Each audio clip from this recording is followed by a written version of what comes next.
अस्सलाम वालेकुम, good morning, सुबह बखैर। आप देख रहे हैं जियो पाकिस्तान, अब्दुल्ला हुमा के साथ, और हम अभी डिस्कस कर रहे थे कि क्या हुआ था। So I was just inquiring from Huma and she knew के समीता पाटिल की जो डेथ है वो ड्यूरिंग द चाइल्ड बर्थ हुई थी। और इनके जो साहबजादे हैं उसी चाइल्ड बर्थ में राज बब्बर साहब के बेटे, वो भी बड़े फाइन एक्टर हैं, except that I am forgetting his name. So जैसे मुझे नाम याद आएगा उनकी भी हम बात कर लेंगे। लेकिन शुरू में हमने आपको एक वो जो गूगल पोल का बताया वो तो चले एक जगह, लेकिन एक और भी बड़ी interesting, end of the year में आपको पता ना कि बड़ी बड़ी चीज़ें निकल रही होती हैं कि किसने क्या किया और क्या हुआ, तो उसके बारे में हम आपको बताने चाहते हैं कि पाकिस्तानियों के लिए एक मुस्बत खबर ये है कि वज़ीर आज़म Pakistan Imran Khan photo blogging social site जिसका नाम है इंस्टाग्राम, जो कि हम सारे बहुत यूज़ करते हैं, उस पर इंतहाई सरगर्म अफराद की फहरिस्त में दूसरे नंबर पर आ गए हैं। अब आप देखें कि हम अपनी जिम्मेदारी कितने अच्छे से निभा रहे हैं। हमें हुकूमत की तरफ से कहा गया है, एज एन ओवरऑल एक परसेप्शन है कि मुस्बत खबरें दिखाएं, तो हम चुन चुन के मुस्बत खबरें आपके सामने लेके आ रहे हैं। ट्विप्लोमेसी, एम आई राइट? हाँ, ट्विप्लोमेसी, इसको यानी आप ट्विटर डिप्लोमेसी आप समझ लें इसको, अगर आप कहना चाहें तो ट्विप्लोमेसी की जानिब से जारी की गई रिपोर्ट के मुताबिक इमरान खान एक दिन में 10 से ज़्यादा पोस्ट करते हैं, और यूं इमरान खान 9,92,976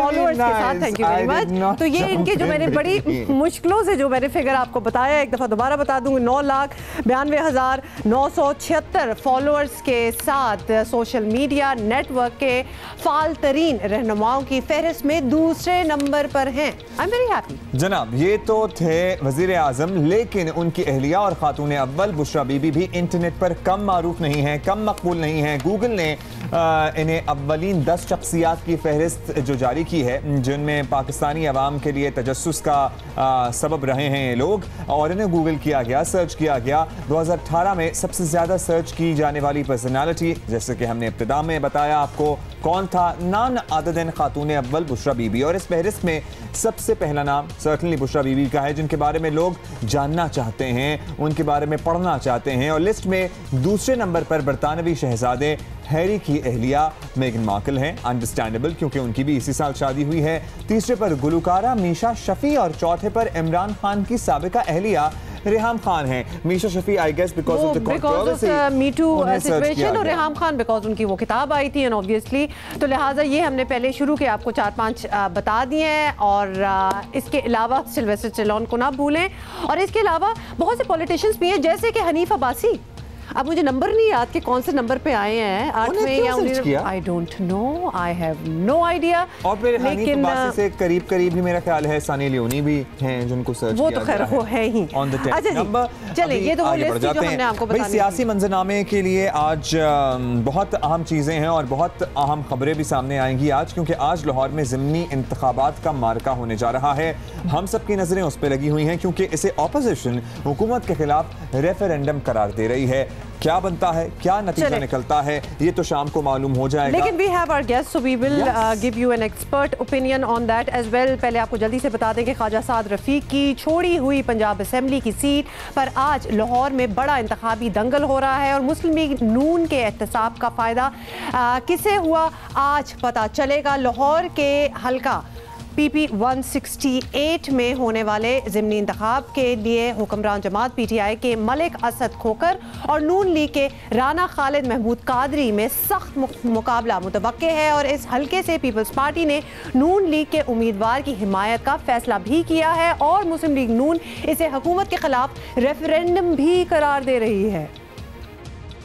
दिसंबर को इंशाअल्लाह ये फैसला करेंगे कि न्याजी साहब, इज्जत अल्लाह की ज़ात देती है, और कभी कभी अल्लाह ताला कुर्सी पर बिठाकर भी इंसान को बेनकाब करता है। और आज 100 दिनों का हिसाब कौम मांगती है। ये 100 दिनों का फंदा आपने अपने खुद गले में डाला था न्याजी साहब। थोड़ा सा बैकग्राउंड दें। सूबाई असम्बली की ये जो नशस्त है, ये ख्वाजा साद रफीक के रुकने कौमी असम्बली बनने पर खाली हुई थी। आम इंतखाबात में साद रफीक को इन 131 में कांटे के मुकाबले के बाद वज़ीर आज़म इमरान खान के हाथों शिकस्त हुई थी। हम जनरल इलेक्शंस की बात कर रहे हैं, लेकिन वो सूबाई नशस्त से इसी नशस्त से जीत गए थे। फिर इमरान खान ने इन्हें 131 लाहौर की सीट छोड़ दी, क्योंकि जाहिर है उन्हें एक सीट रखनी है। और फिर 14 अक्टूबर को उसी सीट पर इंतखाबात हुए, ज़िमनी इंतखाब हुए।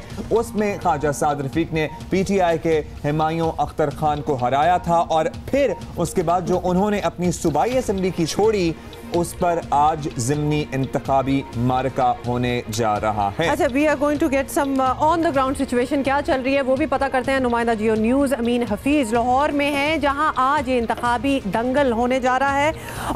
और साथ ही हमें ज्वाइन करेंगे जियो न्यूज़ लाहौर के ब्यूरो चीफ रईस अंसारी साहब। अमीन हफीज़, पहले आपसे बात कर लेते हैं। आप बताइएगा कि इस वक्त आप कहाँ हैं, क्या माहौल देख रहे हैं, इर्द गिर्द क्या गहमा गहमी है, आपको क्या सेंस मिल रही है? जी हुमा, ये लाहौर का पंजाब असम्बली में ये हलका है 168। ये वो हलका है जहाँ से कौमी असम्बली की जो नशिस्त है इसके ऊपर वो इमरान खान ने पहले जीती, फिर ख्वाजा साद रफीक ने जीती, फिर ख्वाजा साद रफीक ने 168 से इस हलके से इलेक्शन जीता। अब वो चूँकि कौमी असम्बली के मेंबर बन गए थे, उन्होंने ये पंजाब असम्बली की ये नशिस्त PP 168 इसको खाली कर दिया। आज इस नशिस्त पर ज़िमनी इंतखाबात हो रहे हैं। ठीक 7:45 बजे यहाँ पर तमाम पोलिंग अमला मौजूद था, पोलिंग एजेंट्स मौजूद थे और पोलिंग ठीक 8 बजे यहाँ पर शुरू हो गई। रेंजर्स के जवान चाको चुबंद जो हमारे मुसल्ला जो हमारे अहलकार हैं रेंजर्स के, उन्होंने पूरा कंट्रोल संभाला हुआ है। पुलिस के अहलकार पोलिंग स्टेशन के बाहर हैं और पोलिंग स्टेशन के अंदर 8 बजे सिक्योरिटी अहलकार और पोलिंग स्टाफ के अलावा वहां आपको वोटर्स भी नजर आए, क्योंकि ज़िमनी इंतखाब में यूजुअली कम ही टर्न आउट होता है। कितना अच्छा आपने सवाल किया। ज़िमनी इलेक्शन है, जिंदा दिलाने लाहौर का ये शहर है, यहाँ पर कोई छुट्टी नहीं है आज मुकामी। लेकिन छुट्टी इन्होंने क्या की है कि इस हल्का 168 के जो सरकारी दफातर हैं, वो यहाँ सरकारी स्कूल हैं, वहाँ पर छुट्टी है। अमलन यहाँ पर पुलिस है, रेंजर्स है, पोलिंग एजेंट है, प्रिजाइडिंग अफसर है। नहीं है तो वोटर नहीं है। कहीं कहीं कोई इक्का दुक्का वोटर आ रहा है और वो अपना हक रायदही इस्तेमाल कर रहा है। मुझे ये लग रहा है कि जो माजी के ज़िमनी इलेक्शन थे, आज टर्न आउट उससे भी बहुत कम नजर आ रहा है इस वक्त, क्योंकि जिंदा दिलाने लाहौर है ना जी। आपको पता है, हुमा को भी पता है, ये पूरी हलवा खाते हैं, नान चने खाते हैं, उसके बाद पराठे खाते हैं और वो आमलेट बना के आप हमारे साथ ही रहिएगा। हम जरा लाहौर से जियो न्यूज़ के ब्यूरो चीफ रईस अंसारी साहब के पास भी जाते हैं। रईस साहब, अमीन कह रहे हैं कि अभी ऑल्दो इट्स वेरी अर्ली, ठंड भी बहुत ज्यादा है लाहौर में, टर्न आउट अभी तो उन्हें कोई वोटर्स नजर नहीं आ रहे। कैसी कैंपेनिंग रही है अगर बात की जाए? क्या एग्रेसिव कैंपेनिंग थी? क्या वोटर को मुतहर्रिक करने में कामयाब रहेंगी दो बड़ी पार्टियां जिनके दरमियान आज कांटे का मुकाबला है? देखिए जी, इलेक्शन है 168 का, इसमें दोनों पार्टियों ने कैंपेन तो की है, वोटर को मुतहर्रिक करने की कोशिश तो की है।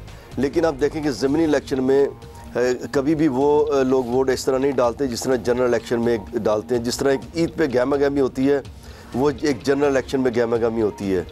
उसके जो ईद दूसरे दिन तीसरे दिन वो गहमा गहमी नहीं होती, इसलिए ज़मीनी इलेक्शन भी कुछ इस तरह का ही होता है। तो आज जो नज़र आ रहा है उसमें हमें कोई ऐसी गहमा गहमी नज़र नहीं आ रही और टर्न आउट भी ऐसा कोई ख़ास नज़र नहीं आ रहा। अगर आप इलेक्शन देखें 2018 का, तो 2018 के इलेक्शन में भी जो साद रफीक है, तकरीबन लीड उनकी 20,000 के करीब थी, 19,000 से ज़्यादा लीड थी उनकी। और टोटल वोट जो तहरीक इंसाफ और ख्वाजा साद रफीक ने लिया था वो तकरीबन 50-55,000 बनता था। अगर उसके मुकाबले में देखा जाए तो किसी सूरत में भी उस तरह की जो है वो गहमा गहमी नज़र नहीं आएगी। और इस इलेक्शन में, और एक ये जो आपने बात की 168 का, ये इलेक्शन जो है इसमें एक सूबाई इलेक्शन है, सूबाई असम्बली का इलेक्शन है। और सूबाई इलेक्शन के जो सूबाई असम्बली का इलेक्शन होता है उसमें कौमी से भी कम जो है वो गहमा गहमी नज़र आती है। इसलिए हमें नहीं नज़र आ रहा है कि टर्न आउट बहुत ज़्यादा होगा। टर्नआउट की तो रईस साहब हम बात कर ही रहे हैं, और ऑब्वियसली एक दफ़ा फिर याद दिला दें अपने व्यूअर्स को कि ये नशिस्त जो है जिसकी हम बात कर रहे हैं ये वो है जो ख्वाजा साद रफीक ने जनरल इलेक्शन में जीती थी। क्या कहा जा सकता है कि नून लीग के लिए ये सीट निकालना बिल्कुल कोई मुश्किल बात नहीं होगी, और शायद इसीलिए अभी वो गहमा गहमी और सब कुछ नहीं देख रहे, बिकॉज उनके लिए इट्स अ डन थिंग कि ये हमारी ही होगी। देखिए ठीक है, अभी आपने एक बात भी की थी कि जिस तरह हमजा शहबाज ने कहा कि ये रेफरेंडम होगा उसके लिए एक सीट का, ये बिल्कुल गलत बात है। ये रेफरेंडम कोई नहीं होगा, एक छोटी सी सीट है। और जो आपने ये बात की कि इसमें जो मुझे नज़र आ रहा है अभी इलेक्शन हो रहे हैं, हम प्रेडिक्ट कोई पेशगोई तो नहीं कर सकते, लेकिन उसमें जो पलड़ा जो है वो भारी मुस्लिम लीग नून का ही नज़र आ रहा है। अगर आप इसे हल्के की हिस्ट्री देखें तो उसके पहले वो इमरान खान सिर्फ 700 वोटों से जीते थे, उसके बाद 10,000 वोटों से की लीड से MNA अपना साद रफीक जीते हैं, और इसी सीट पे तकरीबन 19,000 से ज़्यादा वोट लिए थे साद रफीक ने। तो इसलिए हमें नज़र नहीं आ रहा कि इस इलेक्शन में कि मुस्लिम लीग ये सूट लूज कर सकती है। जो ऑन द ग्राउंड या में जो कर रहा है, देखते हैं कि आज क्या होता है। रईस साहब आप हमारे साथ रहिएगा। अमीन, आप गालिबन खवातीन के पोलिंग स्टेशन पर मौजूद हैं, तो यूजुअली होता घर में यह है कि खवातीन थोड़ा अर्ली उठ जाती हैं, बच्चों को स्कूल वगैरह भेजना होता है, तैयार करना होता है, तो खवातीन भी नहीं नजर आ रही हैं आपको वोट कास्ट करने के लिए? कोई आई हैं, आपकी गुफ्तगू हुई? जी, यहाँ पर खवातीन वोट कास्ट करने आई हैं। और जी अमीन, PTI की खवातीन हमने देखा है काफ़ी बिल्कुल मुतहर्रिक होती हैं, और ख़ासतौर पे इस ऐसे इलेक्शंस वगैरह के मौके पे तो आगे आगे होती हैं, वो भी नज़र नहीं आ रही आज आपको? नहीं, असल में जो PTI का जो हल्का है ना, जहाँ PTI का लाहौर में बड़ा असर रसूख है, वो ज़रा जदीद इलाके हैं, डिफेंस का इलाका है।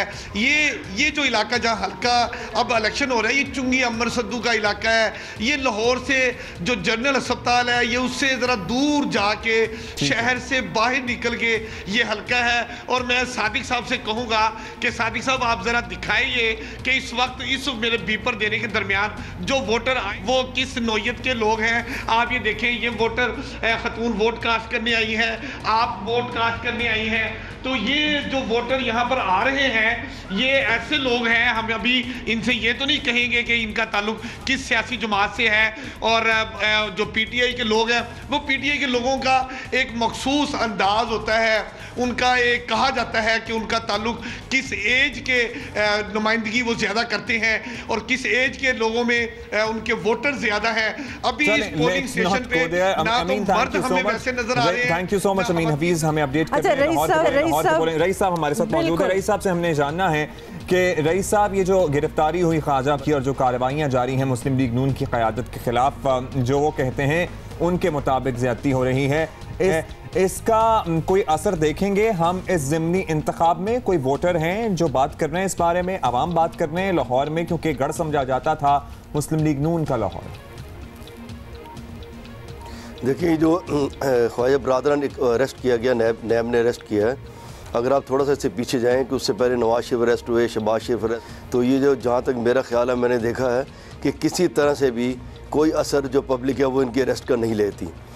और ये जो अब जो ख्वाजा बरादरान अरेस्ट हुए हैं, पब्लिक इसकी किसी तौर पे भी इसका असर मेरा ख्याल नहीं ले रही। जो मुस्लिम नून के सपोर्टर हैं वो अल्टीमेटली इसको ज़्यादती कहते हैं, ज़्यादती की गई, ऐसा हो ही नहीं सकता। शहबाज शरीफ करप्शन नहीं कर सकते, साद रफीक ने करप्शन नहीं की होगी। ये मुझे नहीं लगता कि किसी तरह से भी कि कोई मनफी जो है इस पे जो वोटर है उस पर उसका असर पड़े। मेरा ख्याल जो वोट डालने आएंगे नून के, वो पहले तय कर चुके होंगे, क्योंकि जब वोटर अपने पोलिंग स्टेशन पर आता है वो तय करके आता है कि उसने वोट किसको डालना है। पोलिंग स्टेशन पर आकर उसका माइंड चेंज नहीं होता, ना ही वो सोचता है कि अब दूसरे किसको डाला जाएगा। और जो दूसरी आपने बात की कि क्या जो ज़्यादती हुई या नहीं हुई, अब देखें इस केस जो चलना शुरू हुआ है इसमें ज़्यादती है या नहीं। लेकिन एक थोड़ा सा आपको बता दें कि लोग इस केस का मुआवजना शहबाज शरीफ के केस से करते हैं, तो इस केस का मुआवजना किसी तरह भी शहबाज शरीफ के केस से नहीं किया जा सकता, क्योंकि जो IO थे अदालत में भी उन्होंने ये कहा था, हम कौन सा कह रहे हैं कि शहबाज शरीफ ने करप्शन की। लेकिन मुझे ये एक मजबूत केस नज़र आ रहा है नैब का, क्योंकि मैं थोड़ा सा रहा भी हूँ, साद रफीक हमारे मेरे साथ कॉलेज में भी रहे हैं, वहाँ से लेके अब तक थोड़ा मैं जानता भी हूँ। तो मुझे लग रहा है कि ये एक मजबूत केस है। ये शहबाज लोग इसका मुआवजना करते हैं, लेकिन ये केस कतई तौर पे शहबाज शरीफ से इसका मुआवजना बनता नहीं है। Alright, there is no comparison आपके मुताबिक शहबाज शरीफ और ख्वाजा बरादरान के केस में, और आपको लग रहा है कि केस नाब का मजबूत है, मुश्किल हो सकती है ख्वाजा बरादरान के लिए। नून लीग वैसे भी इसको एक रेफरेंडम कह रही है, जो कि बड़ा एक्चुअली इसको बिलीव करना, क्योंकि एक हल्के के इलेक्शंस में आप पूरे सूबे की अक्कासी तो नहीं हो सकती कि वो क्या करना चाह रहे हैं क्या नहीं। का भी एक सूबाई नेशनल असेंबली की सीट भी नहीं है, ये सूबाई असेंबली का हल्का है जिसपे आज इंतखाब हो रहा है। इसे रेफरेंडम नहीं कहा जा सकता, रेफरेंडम आम इंतखाब ही होता है या फिर रेफरेंडम ही होता है। अच्छा जी, हम ये बहुत शोर शराबा सुन रहे हैं, सुने ना, हम ये बहुत शोर शराबा सुन रहे हैं कि घरेलू सार्फिन को फैसिलिटेट करने के लिए इंडस्ट्री से गैस गायब कर दी गई है, CNG स्टेशन भी गैर मुअय्यना मुद्दत के लिए बंद हैं, लेकिन हम आज घरेलू सार्फिन आपको बता रहे हैं कि या तो गैस आती नहीं है या फिर प्रेशर के मसले हैं, या दिन में 3-4 घंटे तो जरूर गायब रह रही है। 3-4 घंटे आती ही नहीं है, मैं आपको बता रही हूँ। मैं तो काफी दिनों से हम लोग ये बात कर रहे हैं कि बिल्कुल ही नहीं आती। May be really early in the morning full pressure, और उसके बाद पूरा दिन यानी रात को भी नहीं होती। सो ऑब्वियसली चूल्हे तो जलते नहीं है और गीजर भी नहीं ऑन होते, और आपको पता है कि सर्दी इस टाइप की हो गई है कि आपको थोड़ा सा गर्म पानी चाहिए होता है। लेकिन इसी पे आज हमने बात भी करनी है कि एक्चुअली हो क्या रहा है। आपको जल्दी से बता दें कि 70% गैस पैदा करने वाले सूबा सिंध में गैस ही के लाले पड़े हुए हैं, और पब्लिक ट्रांसपोर्ट और इंडस्ट्रीज का निज़ाम बिल्कुल ठप पड़ा हुआ है। बहरान की वजह क्या बनी कुछ पता नहीं चल रहा, और हर कोई अपनी अपनी जुबान बोल रहा है। जिम्मेदार एक कांधे से जिम्मेदारी जो है वो एक कांधे से दूसरे पर डाली जा रही है। सिंध के CNG स्टेशंस वीरान और सड़कों पर बसें ना होने के बराबर हैं। शहरियों को दफातर और कामकाज की जगहों पर जाने में सख्त परेशानी का सामना है। सूबे की 70% सनतें भी बंद हो चुकी हैं। सच नहीं बोला जा रहा। बात यह है कि कोई कुछ बता नहीं रहा कि कहाँ खराबी है और कब ये खराबी दूर की जाएगी। और एक गैर मुअय्यना मुद्दत के लिए बंद करने की गैस की बात कर दी है। इस वक्त आप देखें कि कल से आज तक जो है वो नॉर्मल जो गैस का लोड है वो भी कहीं मौजूद नहीं है। इस वक्त शदीद ड्रॉप है, इंडस्ट्री पैरालाइज हुई हुई है, कैप्टिव के अलावा भी गैस के प्रेशर ड्रॉप है। 3 दिन से CNG गैर एलानिया बंद थी। पीर की रात सुई सर्दन ने ऐलान कर दिया कि गैस गैर मुअय्यना मुद्दत तक बंद रहेगी। सुई सर्दन ने गैस फील्ड्स में तकनीकी खराबी का दावा किया, जो बाद में गलत निकला। हमें गमबट से और पसाकी से रेगुलर गैस कब मिलेगी ये तो ये ऑर्गेनाइजेशन ही बता सकती हैं, बट हम इस पर पूरी कोशिश कर रहे हैं कि हमें जल्द मिल जाए। ये तो आप PPL से दरियाफ्त करें। जिस ऑर्गेनाइजेशन से मेरे पास, जिस फील्ड से मेरे पास गैस आ रही है, वो जो उसकी सप्लाई में अगर कमी हुई है तो मैं तो नहीं बता सकता ना कि ये सप्लाई क्यों कम हुई है। ऑलराइट, आपने सुन ही लिया है कि ऑब्वियसली जब इस तरह के गोलमोल जवाब आए तो ऑब्वियसली सनतकारों का सब्र भी जवाब दे गया। 10 से 12 हज़ार इंडस्ट्रीज का इसका ये इतना बड़ा ग्रुप ऑफ इंडस्ट्रीज सारी बंद हो जाए तो उसका हाल क्या होगा। SSDC को अपनी कमिटमेंट पूरी करनी होगी, और अगर इन केस अगर उन्होंने गैस सप्लाई का आज इंडस्ट्रीज को शुरू नहीं किया और कल सुबह अगर ये मामला दोबारा आया तो हम आपको ये बात अभी क्लियर कट कर देते हैं कि हम होपफुली हम ये समझ रहे हैं कि we will go for the dharna at the SSDC। मामला इतना बढ़ा कि वज़ीर आज़म इमरान खान ने हंगामी इजलास बुलवा लिया। वज़ीर आज़म को बताया गया कि सुई सर्दन और सुई नॉर्दर्न ने नाअहली का मुजाहिरा किया है, मालूमात छुपाई हैं, जिस पर इमरान खान ने दोनों कंपनियों के MDs के खिलाफ इंक्वायरी का हुक्म भी दे दिया है। लेकिन गैस कब आएगी, घरेलू सार्फिन भी परेशान हैं। जो पब्लिक ट्रांसपोर्ट चलती है उस पर भी लोग सफ़र कर रहे हैं, क्योंकि CNG स्टेशन गैर मुअय्यना मुद्दत के लिए बंद करने का ऐलान किया गया था। और सबसे बड़ी बात ये है कि थोड़ी सी कंफ्यूजन है अभी तक कि एक्चुअली हुआ क्या है। तो अभी हमने 2 बड़े अहम लोगों से बात करनी है। एक तो हमारे साथ बैठे हैं बिन कासिम एसोसिएशन ऑफ ट्रेड के सदर हुसैन आगा, और दूसरे से हम राब्ता करने की मुसलसल कोशिश कर रहे हैं। 2 मरतबा उन्होंने फोन काटा और अब उनका फोन बंद जा रहा है और हम बात करने की कोशिश कर रहे थे। तर्जुमान सुई सर्दन गैस कंपनी शहबाज इस्लाम साहब से। शहबाज इस्लाम साहब, हम आपका मौक़िफ़ लेना चाहते हैं। हम एक्चुअली ये समझना चाहते हैं कि प्रेशर का मसला है, गैस नहीं मिल रही, क्या हुआ है एकदम से। सो आप हमसे राब्ता कीजिएगा, because we are trying to contact you. हम अभी बात कर ही रहे हैं तो आप हमें कॉल कर सकते हैं। आगा साहब, बहुत बहुत शुक्रिया आपका इधर आने का। गैस का बुरान आपकी इंडस्ट्री को किस तरह इफेक्ट कर रहा है, खास तौर पे क्योंकि हमें ये पता है कि मजदूर और दिहाड़ीदार लोग भी काम कर रहे होते हैं, तो किस तरह मैनेज हो रहा है और कुछ आपको बताया गया कि कब ये मसला हल होगा? फर्स्ट ऑफ ऑल तो जो हो रहा है सिंध के साथ और स्पेशली कराची के साथ, अगर हम डिज़ास्टर करें तो वो भी कम है। ये इंडस्ट्री बर्बाद हो जाएगी, बेरोज़गार इतनी भर जाएगी इस मुल्क में कि मैं आपको क्या बताऊँ। जिन इन्वेस्टर ने अरबों रुपए इन्वेस्ट करे हैं, इंडस्ट्रियाँ बनाई है, रोज़गार बढ़ाई है, इस मुल्क की इकॉनमी बढ़ाई है, आप आज उनको कहो कि आपकी फैक्ट्रियाँ बंद कर लो और वो भी ओवरनाइट एक नोटिस आया बोलो कि कल आप बंद हो, तो आपके जो लोग जो तैयारी कर रहे हैं दिन की, जो इंडस्ट्रीज चल रही है जिसकी कंटिन्यूस प्रोसेस है। फॉर एग्जांपल द एसोसिएशन जो हम लोग रिप्रेजेंट करते हैं, BQATI is association of Bin Qasim association of trade and industry, BQATI encompasses the largest industrial area in Pakistan today. हमारी ऑयल रिफाइनरीज है उस इंडस्ट्री में कि अगर आप इनको कहो बंद करने के लिए ओवरनाइट गन पॉइंट पर, वो कैसा बंद कर सकते हैं? इनकी एक कंटिन्यूस प्रोसेस है। ये तो अरबों रुपए का नुकसान हो रहा है इस इकॉनमी को। आप कहते हो ईज ऑफ डूइंग बिजनेस, क्या ये ईज ऑफ डूइंग बिजनेस है? लेकिन जब आप इंक्वायरी करते हैं तो हमने देख लिया कि अब बिल्कुल ही जीरो लेवल पर पहुंच चुका है, चाहे वो स्मॉल एंड मीडियम एंटरप्राइजेस हों या चाहे आप तरह के लोगों के इंडस्ट्रियलिस्ट हों। आगा साहब, ये आपसे जानना चाहते हैं कि जाहिर है आपकी इतने ज़्यादा चीज़ें एट स्टेक हैं, आपने रब्ता किया होगा, आपने पूछा होगा, आपके कनेक्शंस होंगे, क्या कहते हैं आपको आगे से? गैस खत्म हो गई है, प्रेशर खत्म हो गया, क्या हुआ है? मौसम वजह है या इनके कंप्रेसर खराब? देखिए, I think that this is a more political than an political issue and is very clear. ये जो कराची के साथ हो रहा है और सिंध के साथ हो रहा है, ये पॉलिटिकल विक्टिमाइजेशन हो रही है। अच्छा, हमने पीटीआई को वोट दिया है, इस शहर ने सबसे ज़्यादा वोट्स दिए पीटीआई को। आज इसी शहर को ये आप देखें आपके सामने क्या हो रहा है। दिस इज, मैं आपको एग्जांपल दिखाता हूँ। कौन पॉलिटिकली विक्टिमाइज कर रहे हैं? विफाक में तो पीटीआई बैठी हुई है। सबसे पहले तो मैं आपको बताता हूँ टेररिज्म और पॉलिटिकल टेररिज्म में फ़र्क क्या है। टेररिज्म क्या होता है? दहशतगर्द आते लोगों को मार देते, यही होता है ना। पॉलिटिकल इकोनॉमिक टेररिज्म क्या है? इकोनॉमिक टेररिज्म इज़ व्हेन आप इंडस्ट्रीज़ को बोलो बंद होने के लिए, बेरोज़गारी बढ़ाए, वो तो वैसे ही मरेंगे।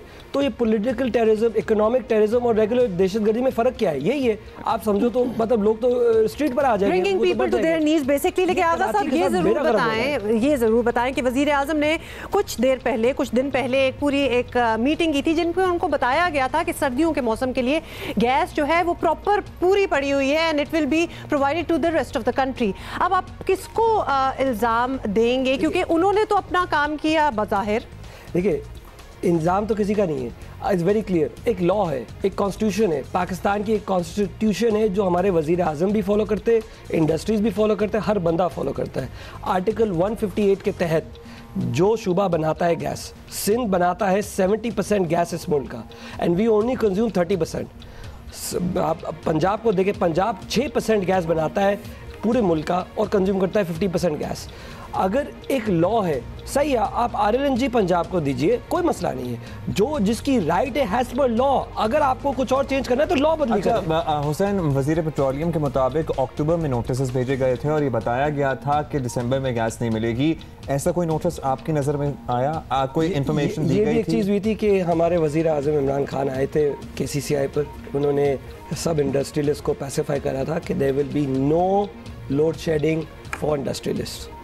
तो अब मैं इसके आगे क्या कहूँ? अच्छा, अभी क्या स्टेटस है? फैक्ट्रियां बंद हैं, इंडस्ट्रियां बंद हैं, चल रही हैं, पार्शली बंद हैं, बंद और अंदाज़न कितना रोजगार इनसे मुंसलिक है? लाखों लोग तो ये अगर कंटिन्यू होएगा तो आप 1-2 दिन में आप स्ट्रीटों पर आ जाना, हम आपके साथ शो करेंगे स्ट्रीट पर। ऑलराइट, बहुत शुक्रिया। बड़े ही मुश्किल हालात हैं। के सदर हुसैन आगा साहब बता रहे हैं कि हालात बहुत ख़राब हैं, इंडस्ट्री पे ताले लगे हुए हैं क्योंकि गैस मिल नहीं रही है और ये सिंध, कराची पाकिस्तान का इंडस्ट्रियल हब है, इंडस्ट्रियल जोन है। यहाँ पे हजारों नहीं लाखों मजदूरों के रोजगार मुंसलिक हैं। तो चाहे वो स्मॉल एंड मीडियम एंटरप्राइजेस हों, चाहे बड़े सनतकार और ताजिर हों, हर एक ही या फिर इंडिविजुअल, एब्सोल्युटली इंडिविजुअल जो घरों के सार्फिन हैं, जो यूजर्स हैं, वो भी इफेक्टेड हैं। एक दफ़ा फिर आपको बता दें कि तर्जुमान सुई सदन गैस कंपनी शहबाज इस्लाम साहब की कमिटमेंट थी हमारे साथ कि वो हमसे ज़रूर बात करेंगे।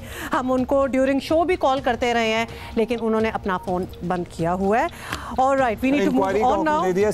सुई नॉर्दर्न कैमरीज के खिलाफ वज़ीर आज़म ने, लेट्स सी वो इंक्वायरी कब तक मुकम्मल होती है। हम यहाँ पर ये नोटिस में लाना चाहते हैं बात कि मसला बहुत संगीन है, इस पर फौरी फौरी कुछ किया जाना चाहिए। जल्दी से आपको बताएं कि खवातीन सियासतदानों के साथ ऑनलाइन हरासानी के वाकयात बढ़ते ही जा रहे हैं और आम इंतखाबात को इंटरनेट पर गलत मालूमात और जाली खबरों से मुतासिर किया गया। खास तौर पर खवातीन से ऑनलाइन बदसलूकी की शिकायत भी मौसूल हुई हैं। डिजिटल राइट्स फाउंडेशन ने पाकिस्तान के आम इंतखाबात 2018 में खवातीन सियासतदानों की नुमाइंदगी के उन्वान से रिपोर्ट जारी की, जिसमें यह बात सामने आई है कि खवातीन सियासतदानों को ज़्यादातर ऐसे तबसरे मिले जो ज़ाती नौयत के थे। मर्द सियासतदानों को सियासी नज़रियात की वजह से बदसलूकी का सामना करना पड़ा। रिपोर्ट में 7 बड़ी सियासी जमातों की 43 खवातीन सियासतदानों के फेसबुक सफ़हात पर 43,372 कमेंट्स यानी तबसरों का जायजा लिया गया, जिसमें 25% तबसरे जिनसी नौयत, 23% ज़ातियात, 2% धमकियों पर मबनी थे और 1% नस्ल परस्ती से मुताल्लिक़ थे। सोचें ज़रा आप ये, और रिपोर्ट में ये बात भी सामने आई कि इलेक्शन कमीशन की जानिब से डिजिटल इंतखाबी मुहिम के लिए कोई ज़ाब्ता अखलाक कोड ऑफ कॉन्डक्ट यानी ना होने के बायस इंटरनेट का गलत इस्तेमाल किया जा रहा है। ये तो हमने होते हुए भी देखा है और इस पर हम काफ़ी दफ़ा बात भी कर चुके हैं, लेकिन अब तो रिसर्च के तहत ये बात आई है और इसी पर हम ज़रा मज़ीद बात भी करेंगे। हमें ज्वाइन किया है डिजिटल राइट्स फाउंडेशन की सरबराह मोहतरमा निगत दात साहिबा। निगत दात बहुत बहुत शुक्रिया, आपने हमारा इंतजार भी किया। निगत दात, पहले ही इतने ज़्यादा एवेन्यूज़ थे अनफॉर्चुनेटली जहां खवातीन को हरास किया जाता था, अब एक ये ऑनलाइन भी आ गया and these are some shocking results. 43,000 comments की असेसमेंट के बाद पता चला है कि सारे हरासमेंट के ज़ुमरे में आती हैं। जी बिल्कुल, इसमें हुमा हम लोगों का ये रिसर्च करने का मकसद ही ये था कि जब भी बात की जाती है कि ख़वातीन जो हैं वो ज़्यादा हरासगी का शिकार होती हैं इंटरनेट और ऑनलाइन स्पेस पे, तो काफ़ी ज़्यादा इस आर्ग्यूमेंट को रेजिस्ट किया जाता था कि इसका कोई आदमी भी उतना ही हरासा होते हैं और इस तरह की बात की जाती थी। तो इस वजह से हम लोगों ने ये रिसर्च की ताकि डेटा सामने आए और ये बहुत इंपॉर्टेंट था ये करना, क्योंकि हमारा जो इलेक्शन कमीशन ऑफ पाकिस्तान है या जो हमारे जो पॉलिसी मेकर्स हैं वो इस डेटा को सामने रखते हुए ऐसी एविडेंस उनके सामने होगी तो वो पॉलिसी बना पाएंगे।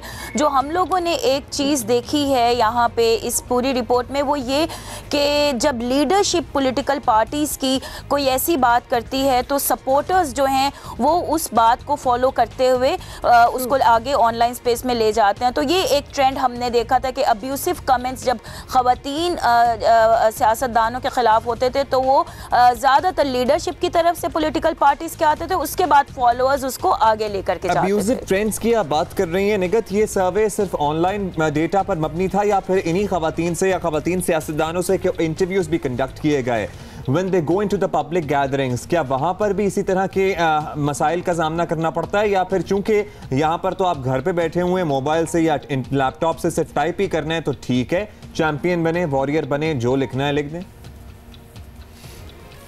हम लोगों ने बेसिकली जो इसकी मेथडोलॉजी थी रिपोर्ट की वो ज़्यादातर जो ख़वातीन सियासतदानों के जो पेजेस थे फेसबुक पे जो वेरीफाइड थे उनको हम लोगों ने मॉनिटर किया, उनके ट्विटर अकाउंट्स को मॉनिटर किया, तो फिर वहाँ पे जो कमेंट्स आए उन कमेंट्स को लेकर के हमने इस अपनी मेथडोलॉजी में डाला है। लेकिन उसके साथ साथ हमने सोशल मीडिया जो इन टीम्स हैं पॉलिटिकल पार्टीज़ की उनको भी रीच आउट किया इस रिपोर्ट के लिए।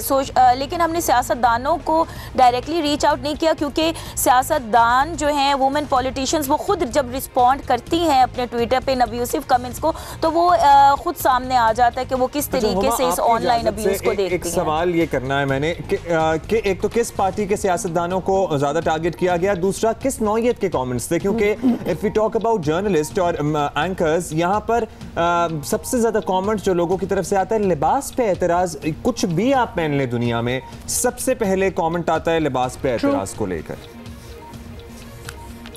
बिल्कुल, एक तो ये कि इसमें डिफरेंट ट्रेंड्स हैं कि जिसमें अब्यूसिव कमेंट्स हैं वो एक पॉलिटिकल पार्टी की खातून को ज़्यादा हमने ये देखा कि मरियम नवाज़ शरीफ की तरफ बहुत ज़्यादा अब्यूसिव कमेंट्स गए, उसके बाद आयशा गुलालई की तरफ गए, ANP की जो ख़वातीन थी उनकी तरफ गए, लेकिन PTI और जो बाकी जमातें थी वो भी इससे बच के नहीं रह सकी, उनकी ख़वातीन के हवाले से भी बहुत ज़्यादा अब्यूसिव कमेंट्स थे।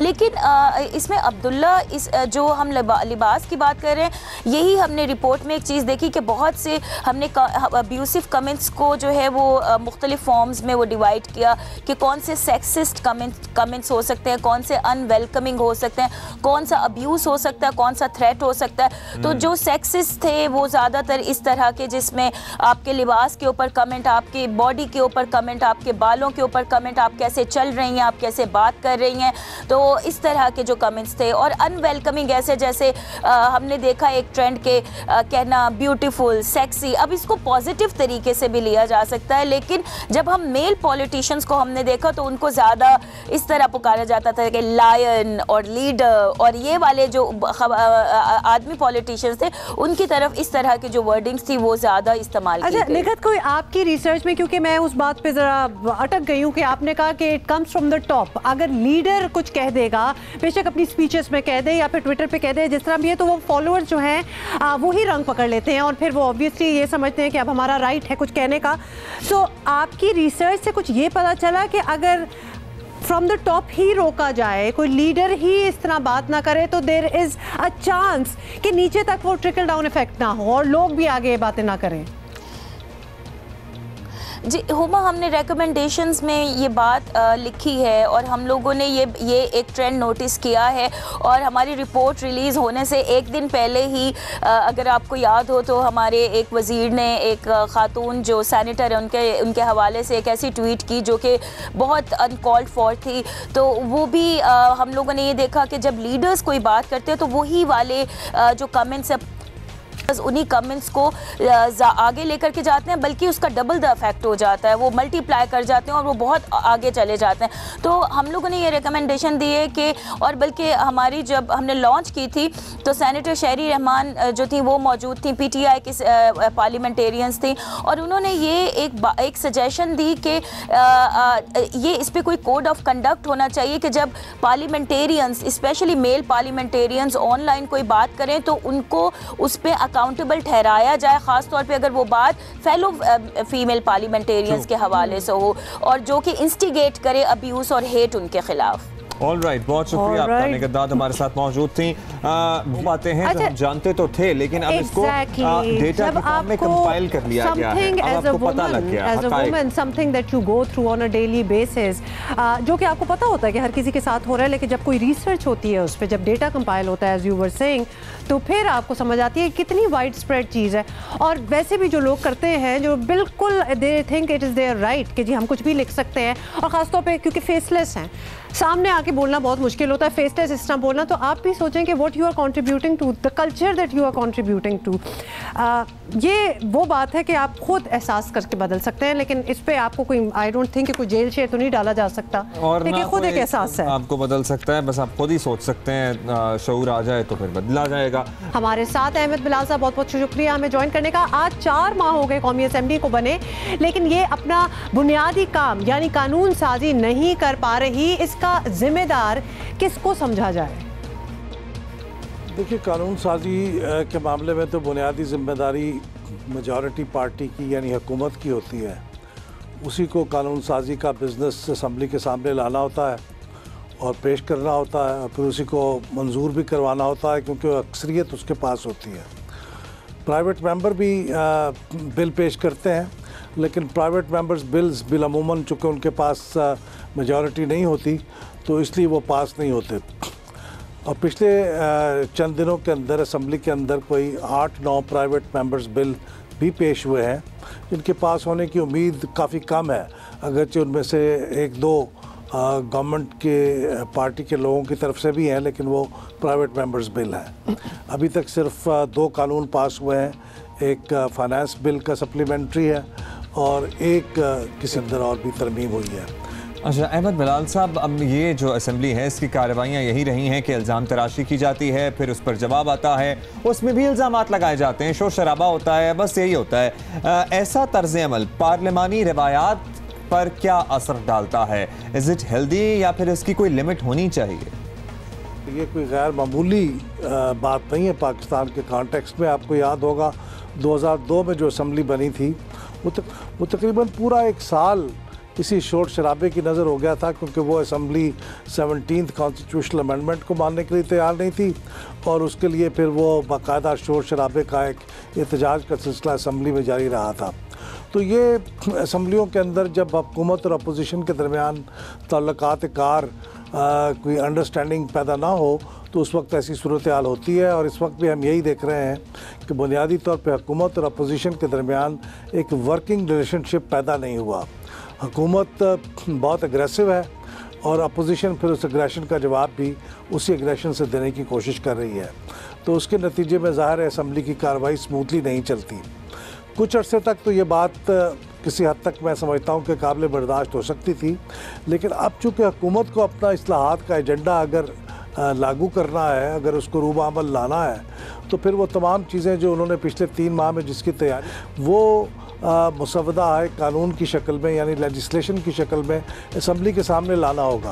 अहमद बिलाल साहब, इस वक्त जो पार्लियामान की शक्ल बन चुकी है, जाहिर है कि इसे सुधारने की भी बहुत ज़रूरत है। अभी आप वर्किंग रिलेशनशिप की बात कर रहे थे, हुकूमत और अपोजिशन दोनों को क्या करना चाहिए कि सब मामला जो है ये ठीक हो जाए, आगे बात बढ़ सके, क्या सजेस्ट करेंगे आप?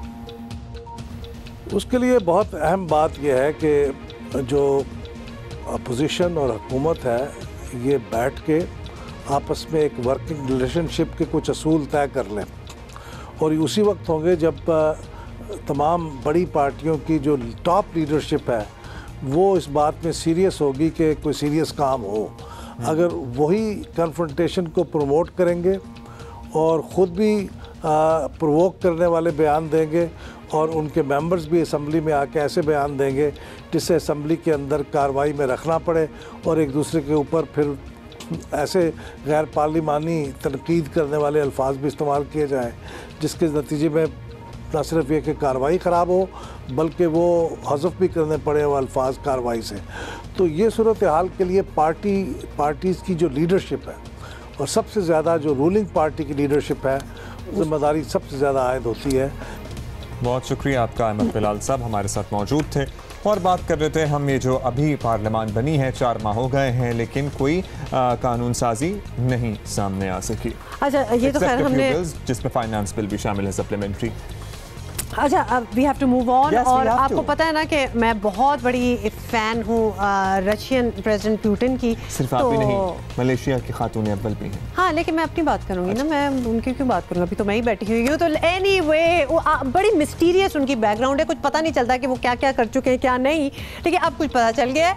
आपको बताएं कि किसी कंपनी के आर्काइव से अपने साबिक मुलाजिम का सर्विस कार्ड मिलना कोई ख़ास बात नहीं होती, बट ऑब्वियसली यही मामला दुनिया के किसी ताकतवर शख्स के बारे में हो तो सबकी तवज्जो का मरकज बन जाते हैं। और हम बात ऑब्वियसली कर रहे हैं रूसी सदर पुतिन की।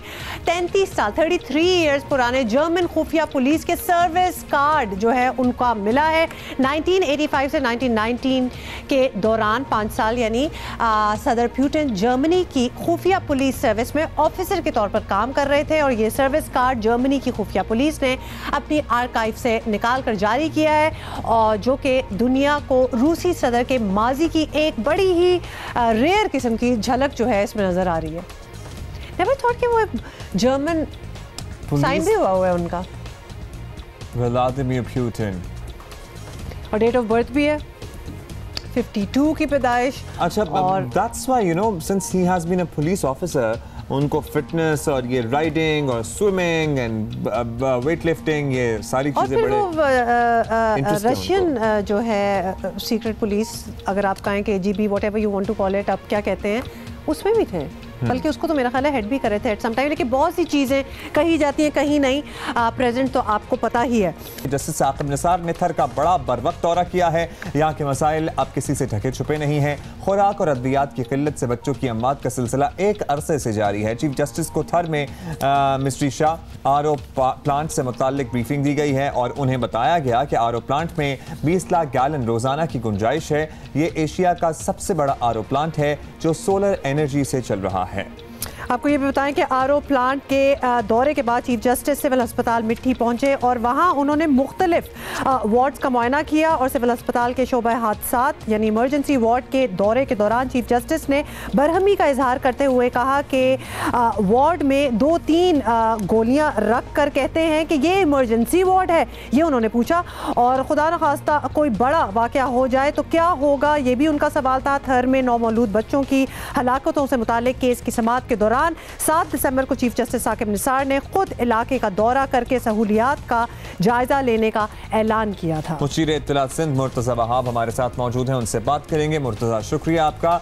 चीफ जस्टिस साहब थर के दौरे पर गए और वहां सिंध हुकूमत की जानिब से किए गए कामों का जायजा लिया। मुर्तज़ा, किन शोबों में बेहतरी की गुंजाइश नजर आई है उन्हें? जी, हम खुशामदीद कहते हैं। चीफ जस्टिस साहब ने थर का दौरा किया और चीफ मिनिस्टर साहब उनके साथ गए। जहाँ जहाँ अच्छी चीज़ें हुई हैं उसको अप्रिशिएट किया गया, जहाँ जहाँ कुछ खामियां थी उनको आइडेंटिफाई किया गया। हम उनको लुक आफ्टर करेंगे। लेकिन बुनियादी तौर पर मैं आपके सामने गुजारिश ये करना चाहूँगा कि थर की जो आवाम है वो पीपल्स पार्टी की परफॉर्मेंस से मुतासिर हुई है जब भी उसने पाकिस्तान पीपल्स पार्टी को वोट दिया। आपको याद होगा 2008 का जो इलेक्शन था उसमें पीपल्स पार्टी के पास एक भी MP MNA थर ज़िले से नहीं था। लेकिन आज 2018 के इलेक्शन में अल्हम्दुलिल्लाह पाकिस्तान पीपल्स पार्टी ने थर के ज़िले को इलेक्शन में स्वीप किया है। ये इस बात की अक्कासी करता है कि थर की जो आवाम है वो बुनियादी तौर पर पीपल्स पार्टी की परफॉर्मेंस से खुश रही है। मुर्तज़ा वहाब साहब, जब कोई वहाँ जाता है और वहाँ के जो लोग होते हैं, जिस तरह आप भी कह रहे हैं वहाँ के लोग पीपल्स पार्टी की परफॉर्मेंस से बहुत खुश हैं, क्या खुशी होगी? मतलब वहाँ के हालात जो हम देखते हैं, कोई इन हालात में खुश वैसे कैसे हो सकता है? थर में खुश्क साली और खुराक की कमी से मुतल्लिक इस वक्त बहुत कुछ हो रहा है, बहुत सी बातें आ रही हैं। 9 मौलूद बच्चे जो हैं वो वहाँ मर रहे हैं। सिंध हुकूमत के पास ताज़ा रिपोर्ट क्या है, किस तरह ठीक करना है ये सारा कुछ? देखिए, खुश साली की जिम्मेदारी जो है वो किसी हुकूमत के ऊपर नहीं आती। खुशहाली इसलिए होती है क्योंकि वहाँ बारिश नहीं हो पाई। तो चूँकि अब्र करम वहाँ नहीं बरसा तो इसलिए वो खुशहाली थी। बट सिंध हुकूमत ने उस इशू को एड्रेस करने के लिए 2-4 तदाबीर का इस्तेमाल किया। एक तो गंदम की तकसीम कराई गई थर ज़िले के अंदर और लोगों को मुफ्त गंदम बांटी गई। तकरीबन कोई 2,80,000 ख़ानदान थे जिनको गंदम दी गई। इसके साथ साथ जो आरओ प्लांट्स के इशूज़ थे उनको चॉकआउट किया गया, उनको रिजॉल्व करते हुए एक बार फिर उन आरओ प्लांट्स को एक्टिवेट किया गया। और तीसरा जो ग़िज़ाई किल्लत थी उसको एड्रेस करने के लिए कोई तकरीबन 50,000 ख़ानदानों की लिस्ट को मुरतब किया गया। ऐसे ख़ानदान थे जिसके अंदर औरत या तो बच्चों को दूध पिला रही थी या प्रेग्नेंट थी। तो उन ख़ानदानों के अंदर पाकिस्तान पीपल्स पार्टी की सिंध गवर्नमेंट ने अगले 3 माह का राशन उनको मुफ्त प्रोवाइड किया ताकि ग़िज़ाई किल्लत के इशू को हम सकें। जहाँ जहाँ हमें खामी नज़र आई है, सिंध गवर्नमेंट ने उस खामी का तदारुक करने की भरपूर कोशिश की है। बहुत शुक्रिया आपका बताने का। कुछ काम हो रहा है लेकिन बहुत कुछ होना बाकी भी है। So we would keep an eye on that as well. और हम आपसे मुलाकात करेंगे। Time is up. Tomorrow same time same place. और कल है फ्राइडे। यस, ये okay, see you tomorrow. See you, खुदा हाफिज़, हैव अ नाइस डे।